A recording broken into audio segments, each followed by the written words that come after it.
നരേന്ദ്രപ്രസാദ് പറയുന്ന പോലെ 16 വർഷത്തെ ദാമ്പത്യ ജീവിതം. അതായത് ഞാൻ പറഞ്ഞല്ലോ, സീരിയൽ താരം ഷിജുവിൻ്റെ കഥ തന്നെയാണെന്ന് ഞാൻ പറയാൻ പോകുന്നത്. വേറെ ഒന്നുമല്ല. അതായത് ഷിജു തന്നെ പലപ്പോഴും പറയുന്നുണ്ട്, ഇതാരും കൊട്ടി ആഘോഷിക്കരുത് എന്ന്. 16 വർഷത്തെ ദാമ്പത്യ ജീവിതം വേണ്ട എന്ന് പറഞ്ഞ് വലിച്ചെറിഞ്ഞ് പോകുമ്പോൾ അവിടെ ഒരു പെൺകുട്ടിയാണ് വഴിയാധാരമാകുന്നത്. അതാണ് നിങ്ങൾ മനസ്സിലാക്കേണ്ടത്. അതായത് ഇവരൊക്കെ തോന്നുമ്പോൾ കല്യാണം കഴിക്കുക, തോന്നുമ്പോൾ വലിച്ചെറിയുക.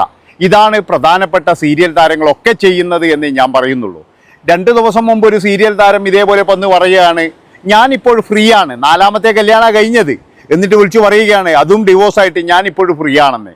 ഇങ്ങനെ ഈ സീരിയൽ താരങ്ങളുടെ ഇതിൽ എന്താണ് സംഭവിക്കുന്നത്? അതായത് എനിക്ക് തോന്നുന്നത് എന്താണെന്ന് വെച്ച് കഴിഞ്ഞാൽ, ഇവർക്കൊക്കെ എന്ന് പറഞ്ഞാൽ കല്യാണം അല്ലെങ്കിൽ ഇങ്ങനെയുള്ള കാര്യങ്ങളൊക്കെ ഒരു ഷർട്ട് മാറുന്നത് പോലെയാണെന്നാണ് എനിക്ക് തോന്നിയിട്ടുള്ളത്. ഉള്ള കാര്യം പറയാമല്ലോ, ഷിജുവിൻ്റെ ഒക്കെ അഭിനയം കണ്ടപ്പോഴേ എനിക്ക് മനസ്സിലായിനി ഇവനൊക്കെ എന്ന് പറഞ്ഞു കഴിഞ്ഞാൽ ഒരു തരം അഭിനയം മാത്രമാണ്, അല്ലാതെ വേറെ ഒന്നുമല്ല. ഇവനൊക്കെ പറയുന്നില്ലേ, അതായത് ഞങ്ങൾ ഇനി സുഹൃത്തുക്കളായിട്ട് തുടരുമെന്ന്. ഇത് ഇവരുടെ ഒരു വെളവാണ്, വേറെ ഒന്നുമല്ല. അതായത് ഇങ്ങനെ ഈ സെലിബ്രിറ്റികൾ എന്ന് നടിച്ചേക്ക് വിവാഹം മോചനമാകുന്ന ചില ടീമുകളുടെ ഒരു അടവാണിത്. എന്തിനധികം പറഞ്ഞാൽ നമ്മളെ ബഹുമാനപ്പെട്ട MLA വരെ ഒരു കല്യാണം കഴിച്ചു, രണ്ടാമതൊരു കല്യാണം കഴിച്ചു, ആ സ്ത്രീയുമായിട്ട് ഡിവോഴ്സ് ചെയ്തപ്പോഴേ ഞങ്ങൾ സുഹൃത്തായി തുടരും, ഞങ്ങൾ തമ്മിൽ വേറൊരു പ്രശ്നവുമില്ല എന്ന് പറയുന്ന ഊളത്തരങ്ങളെ ഇവരെന്താണ് ശരിക്കും പൊതുസമൂഹത്തിന് കൊടുക്കുന്നത് എന്നാണ് എനിക്ക് ചോദിക്കാനുള്ളത്. അതുകൊണ്ട് തന്നെ പ്രിയപ്പെട്ടവരെ, നിങ്ങളൊരു കാര്യം മനസ്സിലാക്കുക, ഇവൻ്റെ ഒന്നും സീരിയലോ സിനിമയോ ഒരു വസ്തു പോലും കണ്ട് ഇവനൊന്നും പ്രോത്സാഹിപ്പിക്കരുത്. അതായത് ഇങ്ങനെയുള്ള കൂതറകളെ മുഴുവൻ എന്ന് പറഞ്ഞു കഴിഞ്ഞാൽ സമൂഹത്തിൽ നിന്ന് തന്നെ വേറൊരു സൈഡിലേക്ക് മാറ്റിയിരുത്താനാണ്. ഇപ്പം നമ്മൾ കാണുന്നുണ്ടല്ലോ, ഒരുത്തൻ്റെ സിനിമ ഇറങ്ങിയിട്ട് അടിക്കുന്ന കാണുന്നില്ലേ? അതേപോലെ തന്നെയാണ്. കാരണം ജനങ്ങളുടെ മനസ്സിൽ വെറുത്ത് കഴിഞ്ഞാൽ പിന്നെ ഇവനൊന്നും ഒരു സ്ഥാനം ഉണ്ടാവില്ല എന്ന് എനിക്ക് പറയാനുള്ളൂ. പലരും അങ്ങനെ തന്നെയാണ്. അപ്പോൾ ഇവനൊക്കെ പറയുന്ന ആ ഊളത്തരം, അതായത് ഇവർ പിരിയുന്നുണ്ടെങ്കിൽ പിരിഞ്ഞോ, അതൊന്നും ആർക്കും ഒരു കുഴപ്പമില്ല. പക്ഷെ എല്ലാ ചാനലുകളിലും കൊടുക്കുക, അതുപോലെ തന്നെ എല്ലാ സ്ഥലങ്ങളിലും ഇതുപോലെ ഇൻ്റർവ്യൂവിൽ വിളിച്ച് പറയുക, എന്നിട്ട് ഇവരുടെ ഊളത്തരം ഇതാണ് ഞങ്ങൾ ഫ്രണ്ട്സുകളായി തുടരുമെന്ന്. അതെന്തിനാണെന്നാണ് ഞാൻ ചോദിക്കുന്നത്. ഇതാണോ ഒരു മര്യാദ എന്ന് പറയുന്നത്? അപ്പോൾ ഇവർക്ക് രണ്ടുപേരും ഇങ്ങനെ പിരിയുന്നു എന്ന് പറയുമ്പോൾ ആ ഒരു കുട്ടിയുടെ കാര്യം ഇവരാരും ആലോചിച്ചില്ല. അതാണ് അവിടെ എന്ന് പറഞ്ഞാൽ വഴിയാധാരമാകുന്നതെന്ന് പറഞ്ഞാൽ കുട്ടികളാണ്. ഇവർക്കൊന്നും പ്രശ്നമില്ല. ഇപ്പം ഷിജു നാളെ മറ്റന്നാൾ എന്ന് പറഞ്ഞാൽ വേറെ കല്യാണം കഴിക്കും, അത്രയേ ഉള്ളൂ.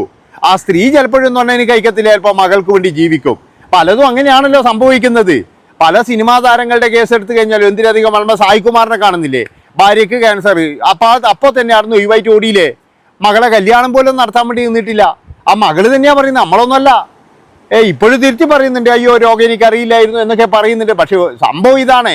എന്താണെന്ന് വെച്ചാൽ കുറേ നാൾ കഴിയുമ്പോൾ ഭാര്യയ്ക്ക് വയസ്സായി കഴിഞ്ഞാൽ പിന്നെ ഇവർക്ക് അത് വേണ്ട. അതാണ് സംഭവിക്കുന്നത്.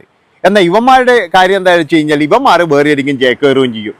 ഇത് ഒരു കൂതറ സ്വഭാവമാണെന്ന് ഞാൻ പറയില്ല. ഇങ്ങനെയുള്ളവന്മാരുടെ സിനിമയും അതുപോലെ തന്നെ സീരിയലും ഒരു പരിപാടി പോലും നമ്മൾ പ്രോത്സാഹിപ്പിക്കാൻ പാടില്ല.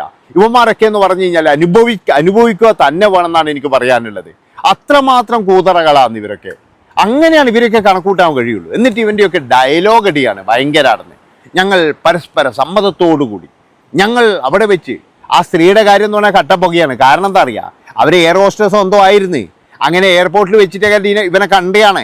ഇവനെ കണ്ടപ്പോഴും മതം പോലും നോക്കാതെയാണ് അതൊക്കെ മാറിയിട്ട് വീട്ടുകാരെ എല്ലാവരെയും വെറുപ്പിച്ചിട്ടാണ് ഇറങ്ങി വന്നത്. എന്നിട്ടും ഇവനെ പോലെയുള്ള ആൾക്കാർക്ക് അത് രണ്ടുപേരുടെ കയ്യിലും കുറ്റമുണ്ടോ എന്ന് ചോദിച്ചു കഴിഞ്ഞാൽ ഞാൻ ഒരിക്കലും എന്ന് പറഞ്ഞാൽ സ്ത്രീകളെ പറയത്തില്ല. കാരണം എന്താ വെച്ചാൽ അവരാണ് ഇനിയിപ്പോൾ ആ കുഞ്ഞിനെയും നോക്കി നിൽക്കേണ്ട അവരാണ്. ഇവർക്ക് കുഴപ്പമൊന്നുമില്ല. ഈ ആണുങ്ങളെ സംബന്ധിച്ചെന്ന് പറഞ്ഞാൽ അവർക്ക് വേറെ ചേക്കേറാനൊരു ജില്ല വേറെ ഉണ്ടാവും, അതാണ്. പക്ഷെ ഇവരെന്ന് പറഞ്ഞാൽ 2 കുട്ടികളെയും കൊണ്ട് ഇങ്ങനെ കാണുന്നില്ല നിങ്ങൾ. ഇപ്പം മുകേഷ് ആദ്യം കല്യാണം കഴിച്ച ആരെ സരിതേന, ആ 2 മക്കളെ വളർത്താൻ വേണ്ടിയിട്ട് ആ പാപ അവരുടെ ജീവിതം അതിനായി. അതുപോലെ തന്നെ മറ്റേ ഗണേഷ് കുമാർ, അവർ ആ 2 മക്കളെ വളർത്താൻ വേണ്ടിയിട്ട് അവരുടെ ജീവിതം അങ്ങനെയായി. പിന്നെ സായികുമാർ ആണെങ്കിൽ എന്ന് പറഞ്ഞൊരു മകളെ ഉപേക്ഷിച്ച് അതിൻ്റെ കല്യാണം അറിഞ്ഞിട്ടില്ല എന്നൊക്കെയാണ് പറയുന്നത്. സ്വന്തം മകളുടെ കല്യാണം ഞാൻ അറിഞ്ഞിട്ടില്ല, എന്താ പിന്നെ അറിയേണ്ടത്? അതായത് അച്ഛൻ എന്ന് പറഞ്ഞു കഴിഞ്ഞാൽ അങ്ങനെ അങ്ങ് പോയിട്ടുണ്ട്. അതുകൊണ്ട് തന്നെ എന്താ വിളിച്ചില്ല, പറഞ്ഞിട്ടുമില്ല. അങ്ങനെ പലരുടെയും അങ്ങനെ തന്നെയാണ്. എന്തിനധികം ഇപ്പം ദിലീപിൻ്റെ ആയാലും അങ്ങനെ. അപ്പോൾ എല്ലാ കാര്യങ്ങളും നമ്മൾ നോക്കുമ്പോൾ ഈ സെലിബ്രിറ്റികൾ എന്ന് പറഞ്ഞാൽ ഇതിൽ 1ാം സ്ഥാനത്താണ്. അവരുടെ പ്രശ്നം എന്താണെന്ന് വെച്ചാൽ അവർ ശരിക്കും ഈ കുടുംബജീവിതത്തിനൊന്നും അവർ ശരിക്കും നല്ല ഇതായിട്ട് കാണുന്നില്ല. അവർക്കൊക്കെ എന്ന് പറഞ്ഞാൽ ഒരു തമാശയും കളിയും അതുപോലെ തന്നെ എന്ന് പറഞ്ഞു കഴിഞ്ഞാൽ ഇതൊക്കെ ഇത്രയേ ഉള്ളൂ, ഇതിനൊന്നും അത്ര വലിയ ഇതൊന്നും കാണിക്കേണ്ട എന്നുള്ളതാണ്. ഷിജുവിനെ ഞാൻ വിമർശിക്കാൻ കാരണം എന്താ അറിയാം, ഇവൻ്റെ ആ ഒരു എന്താ പറഞ്ഞിട്ട് ഒരു മറ്റേടത്തെ അഭിനയം കണ്ടിട്ടാണ്. ആ ബിഗ് ബോസ് എന്ന് പറയുന്ന ഷോയിൽ ഇന്നലെ കണ്ടപ്പോഴേ ഇവൻ്റെ കണ്ണീര് വരവും ഇവൻ്റെ തേങ്ങാക്കൊലി ഇതൊക്കെ കാണുമ്പോൾ ഞാൻ ഓർത്തത് എന്താ പറയുക, ഇവന് ഭയങ്കര സ്നേഹാന്ന്, അഭിനയ കുലപതിയാന്ന് തോന്നേ ഞാൻ പറയുള്ളൂ. അതായത് ഇവൻ്റെ അഭിനയവും കാര്യങ്ങളൊക്കെ കണ്ടിട്ട് എല്ലാവരും എന്താ വിചാരിക്കുന്നത്, അയ്യോ അവൻ്റെയൊക്കെ ജീവിതം നോക്കണം. അതിൻ്റെ അടിയിൽ വന്ന കമൻ്റ് ഇങ്ങനെയാണ്, ഒരുപാട് തരുണിയും മണികളായ ഒരുപാട് ഭാരത സ്ത്രീകൾ എന്നൊക്കെ പറയുന്ന കുറേ ആൾക്കാർ ഭയങ്കരമായിട്ട് അവനെയൊക്കെ കണ്ടു പഠിക്കണം, അവനെ പോലെ ഒരു ഭർത്താവിനെ കിട്ടണം, അവനെ പോലെ ഒരു അച്ഛനെ കിട്ടണം മോക്ക് എന്നൊക്കെ പറഞ്ഞിട്ടുള്ള കമൻറ്റ് കാണുമ്പോൾ ഇപ്പം എനിക്ക് ചിരിയാന്ന് വരുന്നത്. കാരണം ഇവനൊക്കെ അഭിനയിച്ച് കഴിഞ്ഞാൽ എല്ലാവരും അങ്ങ് വിശ്വസിച്ചു പോകും. ആ അഭിനയത്തെ തന്നെയാണ് ആ സ്ത്രീയും പെട്ടിട്ടുണ്ടാവുക ചിലപ്പോൾ. അതാണ് നിങ്ങൾ മനസ്സിലാക്കേണ്ടത്. ഏതായാലും ഉപദേശിച്ച് ഇപ്പോഴെന്ന് പറഞ്ഞു കഴിഞ്ഞാൽ ഒരുത്തൻ്റെ ജീവിതം കൊഞ്ഞാട്ടയാക്കി, അത്രേ എനിക്ക് പറയാനുള്ളൂ. വേറെ ഒന്നല്ലട്ടാ, ഇതിങ്ങനെ വിമർശിക്കുന്നതുകൊണ്ട് നിങ്ങളൊന്നും തോന്നുകയും ചെയ്യരുത്. കാരണം ഇങ്ങനെയുള്ള ആൾക്കാരൊന്നും എന്ന് പറഞ്ഞാൽ ഇമാതിരി പരിപാടിക്ക് നിൽക്കരുതെന്നേ ഞാൻ പറയുള്ളൂ. അതായത് ഇവർക്കൊന്നും ഇതിനൊന്നും ഒരു താല്പര്യമില്ലെങ്കിൽ പിന്നെ ഇതിനൊന്നും നിൽക്കരുത്.